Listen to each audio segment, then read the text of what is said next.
پیغمبر آدم علیہ السلام کو سب سے پہلے دنیا میں بھیجا گیا اور ان کو ابو البشر یعنی سارے انسانوں کے پتا کہا جاتا ہے۔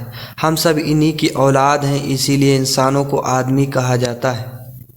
جب کچھ بھی نہیں تھا تب صرف اور صرف اللہ پاک کی ذات مبارک تھی۔ پھر اللہ تعالیٰ نے پانی کو بنایا اور پانی کے اوپر اپنا عرش بنایا۔ پھر اس نے قلم کو بنایا۔ پھر اللہ نے لوح محفوظ بنایا جہاں ہر چیز قلم سے لکھی ہوئی۔ اس کے بعد اللہ نے زمین اور آسمان کو بنایا۔ اس کے بعد فرشتوں کو بنایا اور جن کو بنایا۔ اس کے بعد 6 دنوں میں پوری دنیا بنائی۔ اللہ تعالیٰ نے فرشتوں کو نور سے، جنوں کو آگ سے اور انسانوں کو مٹی سے پیدا کیا ہے۔ اللہ تعالیٰ نے جنوں کو آدم علیہ السلام سے 2000 سال پہلے دنیا میں بھیجا تھا، لیکن وہاں فساد کیا تو اللہ تعالیٰ نے فرشتوں کو بھیجا جنہوں نے جنوں کو زمین سے دور کر دیا۔ ان جنوں میں اجاجیل بھی تھا جو اللہ تعالیٰ کا عبادت گزار بندہ تھا، تو فرشتے اسے اپنے ساتھ لے آئے، جو بعد میں اپنے تکبر، گھمنڈ اور نافرمانی کی وجہ سے ابلیس کہلایا، یعنی سخت مایوسی، کیونکہ وہ ہمیشہ ہمیشہ کے لیے اللہ تعالیٰ کی رحمت سے مایوس ہے۔ دوستو، آج کا یہ ویڈیو بہت خاص ہونے والا ہے۔ آپ لوگوں سے گزارش ہے کہ اس ویڈیو کو پورا ضرور دیکھیں، لائک اور سبسکرائب ضرور کریں۔ دوستوں، پھر اللہ تعالیٰ نے حضرت آدم علیہ السلام کی پیدائش کا ارادہ فرمایا اور فرشتوں سے کہا کہ میں زمین میں خلیفہ بنانے والا ہوں۔ تو فرشتوں نے کہا اللہ سے کہ آپ کیوں انسان بنانا چاہتے ہیں جبکہ ہم تو موجود ہیں جو دن اور رات آپ کی حمد اور تسبیح کرتے ہیں۔ یہ انسان بھی جنوں کی طرح زمین میں جا کر فساد کریں گے اور ایک دوسرے کا خون بہائیں گے۔ اللہ تعالیٰ نے کہا جو میں جانتا ہوں وہ تم نہیں جانتے، یعنی اللہ تعالیٰ انہیں کیوں بنا رہے ہیں یہ اللہ تعالیٰ کو پتہ تھا۔ سورۃ بقر آیت نمبر 29-30۔ اللہ تعالیٰ نے زمین سے مٹی منگوائی تو فرشتے پوری دنیا میں تھوڑی تھوڑی مٹی لے آئے۔ مٹی تھوڑی کالی، تھوڑی مٹی لال، تھوڑی براؤن تھی، اس لیے انسان کی شکل ہر طرح کی ہے۔ پھر اللہ تعالیٰ نے اپنے ہاتھوں سے پیغمبر آدم علیہ السلام کو بنایا اور 40 دنوں کے لیے چھوڑ دیا۔ کسی روایت میں 40 سال آتا ہے۔ فرشتے اسے دیکھنے کے لیے آتے تھے۔ ابلیس بھی اپنے پیروں سے اس پتلے کو ٹھوکر مارتا اور کہتا میں تجھ پر غالب آ گیا تو تجھے ہلاک کر دوں گا، اور اگر تو میرا حاکم بن گیا تو میں تیری نافرمانی کروں گا۔ شیطان کا تھوک اور کتا۔ ایک بار ابلیس مردود نے بغض و کینے میں آ کر حضرت آدم علیہ السلام کے پتلے مبارک پر تھوک دیا۔ یہ تھوک حضرت آدم علیہ السلام کی ناف مبارک پر پڑی۔ اللہ تعالیٰ نے جبریل علیہ السلام کو حکم دیا کہ اس جگہ سے اتنی مٹی نکال کر اس مٹی کا کتا بنا دو، تو اس شیطانی تھوک سے ملی مٹی کا کتا بنا دیا گیا۔ یہ کتا آدمی سے مانوس ہے کیونکہ مٹی حضرت آدم علیہ السلام کی ہے، اور گندا اس لیے ہے کہ تھوک شیطان کا ہے۔ رات کو جاگتا اس لیے ہے کہ ہاتھ اسے جبریل علیہ السلام کے لگے ہیں۔ جسم میں روح کا داخل ہونا۔ جب وہ مٹی مضبوط ہو گئی اور سوکھ کر ٹھیکرے کی طرح آواز کرنے لگی، اور جب آدم علیہ السلام کا پتلا پکا ہو گیا تو اللہ تعالیٰ نے اس میں روح پھونکنے کا ارادہ فرمایا۔ اللہ تعالیٰ نے حکم دیا کہ جیسے ہی میں آدم علیہ السلام میں روح پھونکوں تم سب سجدہ کرنا۔ یہ سجدہ تعظیم تھا۔ اس سجدے کا حکم اللہ تعالیٰ نے اس لیے دیا کہ سب کو پتہ چل جائے کہ آدم علیہ السلام کی حیثیت فرشتوں اور جنوں سے زیادہ ہے۔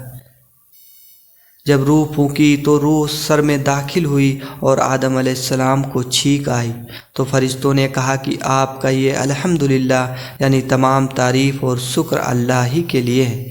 اس پر اللہ تعالیٰ نے فرمایا رحم کر ربک، تجھ پر تیرا رب رحم فرمائے۔ اب روح آنکھوں میں داخل ہوئی تو آدم علیہ السلام جنت کے پھل دیکھنے لگے۔ جب روح پیٹ میں گئی تو انہیں بھوک محسوس ہوئی۔ جب روح پیروں میں گئی تو انہیں چلنے کی کوشش کی۔ اس پر اللہ تعالیٰ نے قرآن میں فرمایا انسان جلد باز ہے۔ ابلیس کا گھمنڈ۔ جیسے ہی اللہ تعالیٰ نے روح پھونکی تو سارے فرشتوں نے سجدہ کیا سوائے ابلیس کے۔ اس نے اللہ کی نافرمانی کی اور سجدہ نہیں کیا۔ ابلیس ایک نیک اور بزرگ جن تھا، اس نے کبھی اللہ تعالیٰ کی نافرمانی نہیں کی تھی۔ وہ بہت عبادت گزار تھا، اس لیے اس کا مرتبہ فرشتوں میں بلند تھا۔ اسی بات کا اسے بہت غرور تھا اور وہ اسی غرور میں اندھا ہو کر اس نے اللہ کے حکم کو بھی ماننے سے انکار کر دیا۔ اللہ تعالیٰ نے اس سے پوچھا، اے ابلیس، تجھے کس چیز نے سجدہ کرنے سے روکا؟ کہنے لگا، میں اس سے بہتر ہوں۔ تو نے آدم کو مٹی سے پیدا کیا اور مجھے آگ سے۔ اللہ تعالیٰ نے کہا، نکل جا یہاں سے، تجھے حق نہیں کہ جنت میں رہ کر تکبر کرے۔ ابلیس کہنے لگا، اے اللہ، مجھے قیامت تک کی مہلت دے دے کہ میں زندہ رہوں۔ تو اللہ تعالیٰ نے اسے مہلت دے دی۔ جب مہلت مل گئی تو اپنی غلطی ماننے کے بجائے اللہ تعالیٰ سے کہنے لگا کہ میں قسم کھاتا ہوں کہ آدم کی اولاد کو گمراہ کروں گا۔ میں تیرے صراط مستقیم پر بیٹھ جاؤں گا، پھر ان کے آگے سے، پیچھے سے، دائیں سے، بائیں سے آؤں گا اور انہیں بہکاؤں گا۔ آپ ان کی اکثریت کو یعنی زیادہ تر کو شکر گزار نہیں پائیں گے۔ میں انسانوں کے گناہوں کو ان کے لیے خوبصورت بنا دوں گا، سوائے تیرے مخلص بندوں کے وہ میرے بہکاوے میں نہیں آئیں گے۔ اس پر اللہ تعالیٰ نے اس سے کہا کہ تو نکل جا یہاں سے، آدم کی اولاد میں سے جو تیرا کہا مانیں گے اور تیرے ساتھ چلیں گے، میں تجھے اور ان سب کو جہنم سے بھر دوں گا۔ جو گمراہ ہوں گے تیری پیروی کریں گے یعنی تیرے قدموں پر چلیں گے، ان کے وعدے کی جگہ جہنم ہوگی، لیکن میرے مخلص بندوں پر تیرا زور نہیں چلے گا۔ اللہ تعالیٰ کے اس علم اور حکمت کا بھی یہی تقاضا تھا کہ اولاد آدم کی آزمائش کی جائے، لہٰذا اسے لمبی عمر عطا کی اور ساتھ میں وہ سامان بھی عطا کیا جو نسل آدم کو گمراہ کرنے کے لیے تھے۔ پھر اللہ تعالیٰ نے آدم علیہ السلام کو علم عطا کیا اور تمام چیزوں کے نام سکھائے۔ قرآن پاک میں سورہ البقرہ آیت نمبر 31 میں ہے کہ اللہ تعالیٰ نے آدم علیہ السلام کو تمام نام سکھائے۔ اللہ تعالیٰ نے آدم علیہ السلام کو ہر چیز کا نام سکھایا، تمام چھوٹی اور بڑی چیزوں کے نام، ذاتی اور صفاتی، دونوں طرح کے نام سکھائے اور تمام کاموں کے نام سکھائے۔ پھر اللہ تعالیٰ نے ان کی پیٹھ پر ہاتھ پھیرا تو قیامت تک جتنے بھی انسان پیدا ہونے والے ہیں سب کی روحیں نکل آئیں۔ اللہ تعالیٰ نے سب سے کہا کہ کیا میں تمہارا رب نہیں؟ سب نے کہا کہ آپ ہمارے رب ہیں۔ سب نے صرف ایک اللہ کی عبادت کا وعدہ کیا، اسے وعدے اصلت کہا جاتا ہے۔ ابھی عالم ارواح میں سب کی روحیں موجود ہیں جو قیامت تک پیدا ہونے والی ہیں۔ آدم علیہ السلام کو پیدا کر کے اس نے کہا کہ جا کر فرشتوں کو سلام کرو۔ اللہ تعالیٰ نے آدم علیہ السلام سے کہا، یہ تمہاری اولاد کو ایک دوسرے کے لیے تحفہ اور ہدیہ ہے۔ اب اللہ نے فرشتوں کے سامنے دنیا کی کچھ چیزیں پیش کی اور ان کے نام پوچھے۔ فرشتے نہیں جانتے تھے، انہوں نے کہا، اے اللہ، ہمیں علم نہیں، ہمیں تو صرف اتنا ہی پتہ ہے جتنا آپ ہمیں دیا ہے۔ پھر انہیں چیزوں کے نام آدم علیہ السلام سے پوچھے تو انہوں نے سب کے نام بتا دیے۔